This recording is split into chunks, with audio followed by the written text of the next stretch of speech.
On ne laisse pas les gens sur le bas-côté. Et là, ce qui nous arrive à nous au travers de l'entreprise, c'est de laisser les gens, bon allez, les autres vont continuer, on trace notre route et on laisse une partie sur le côté. Je trouve pas ça très intéressant, quoi. Tu es à la campagne, mais en fait, tout ce que tu vois, c'est aussi l'entreprise. Hein, là-bas, tu as Arcelor, tu as toutes les usines aussi. Et tout le Dunkerquois en fait qui se déploie sur toute la côte.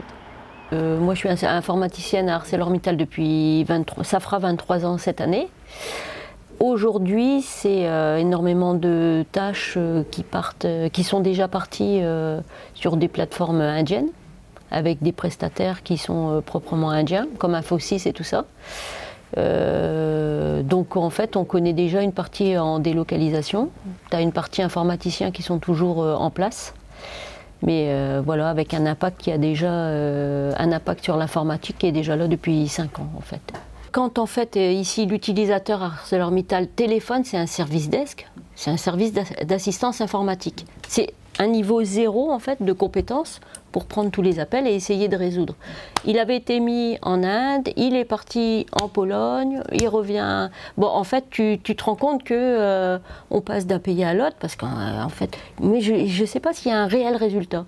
On n'a jamais eu, à un moment donné, même en présentation CSE, le pourquoi on bascule les choses comme ça. On nous dit que c'est par pratique, parce que les compétences sont plus là, puis après les compétences sont plus par ailleurs. Bon, t'as du mal à bien comprendre. On a un service informatique dégradé depuis des années, hein, mais tout va bien. Tout va bien. Aline, tu es en même temps responsable syndical, tu es même conseillère au prud'homme. Ouais. Et il me semble, c'est la première fois que là tu es amenée à défendre à la fois le collectif et à défendre ton cas personnel puisque tu es sur la liste des postes et des licenciements. Ouais. Est-ce que c'est plus difficile ou pas de se battre quand tu es directement concernée ? Ben, pour moi, je me sens toujours impliquée dans le collectif. Donc plus difficile, c'est parce qu'il a fallu réaliser que ce poste de travail, il serait amené à être supprimé à un moment donné, puisque tu le vois dans une liste. Donc moi, je me suis totalement identifiée à ce poste de travail parce que, je l'ai pris plutôt mal quand je me suis totalement identifiée aux suppressions de postes. Parce que je sais très bien que la volonté aussi, c'est pas de tenir des délégués qui fonctionnent. Donc toi, tu as l'impression en tant que déléguée femme ou déléguée CGT, tu es encore plus visée ? Ah oui, de toute manière, c'est pas qu'une une impression, parce que tu vois, quand tu es en séance de CSE, si moi je pose une question, parfois ça peut être écarté. Si quelqu'un de la CGC pose la même question, ça peut être retenu. Sous une forme différente, mais le sens de la question, les fondements de la question sont pareils. Et là, tu te dis, je viens pas de le dire ou voilà. Ah si. Ouais, je suis bien là. Elle va être en vidéo sur Fakir alors. Je suis bien là, je suis bien. Du coup, ça fait la troisième année que en fait, je suis juge conseiller prud'homal. Comment on est amené à juger des affaires au prud'homme informaticienne à la base? Déjà, il faut aimer aussi tout ce qui est droit, parce qu'autrement, je pense que si tu n'as pas cette sensibilité-là, je me sentirais pas très à l'aise. Et après, on a été formé par l'école de magistrature. On a eu une formation pendant 3 jours. Et puis après, au niveau de la CGT, heureusement qu'on a une bonne organisation en fait, qui nous forme aussi, quoi. C'est vrai qu'en tant que femme, je me sens plus proche je vois bien que en fait, d'autres conseillers prennent leur distance. Parce que l'homme, il se dit, bon allez, ce soir c'est apéro, puis on oublie tout. Mais moi, j'ai encore du mal avec tout ça, quoi. Que ce soit d'une manière prud'homale ou les salariés de l'entreprise, quand ils viennent me voir, en fait, moi, je partage tout, quoi. En bien comme en mal. Mais parfois, tu repars aussi avec ce qu'eux ressentent, quoi.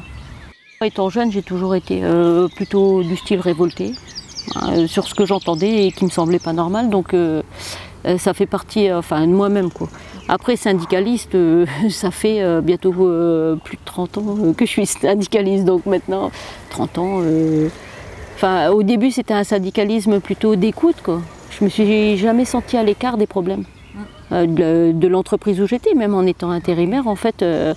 Je ressentais les problèmes des salariés de l'entreprise aussi, mais sans pouvoir agir parce que j'avais pas cette action. Au début, non, je voulais faire des études de droit. Mais malheureusement, financièrement, c'était pas possible, quoi, parce que les études de droit, c'était déporté, il fallait avoir un logement et tout, et pour mes parents, c'était pas possible. Donc le BTS, voilà, c'était la manière après la plus courte pour pouvoir travailler et avoir, c'est ça, c'était moins dépendre de mes parents financièrement. Familialement, mon plus âgé des frères, il est handicapé. Donc on a toujours vécu dans un environnement où il fallait s'occuper de l'autre. Nous, on est une famille de 5, et le plus âgé handicapé, donc tous frères et sœurs, il y avait une certaine cohésion dans cette famille. Tu vois, tu ne laissais pas ton plus grand frère avoir des problèmes. Donc les problèmes de l'école, les problèmes de l'inclusion et tout, je les ai connus tout le long de ma vie. Donc ça, c'était déjà un premier parcours. Et puis, je sais pas, je me suis toujours dit que j'arrivais à comprendre le sentiment. Même mon frère parlait pas naturellement comme nous, mais en fait, par les gestes, par sa manière d'être, en fait, je comprenais déjà beaucoup de choses. Ça, c'était déjà une période d'adolescence, et en grandissant, ça a toujours été comme ça. Donc après, je ne veux pas dire que...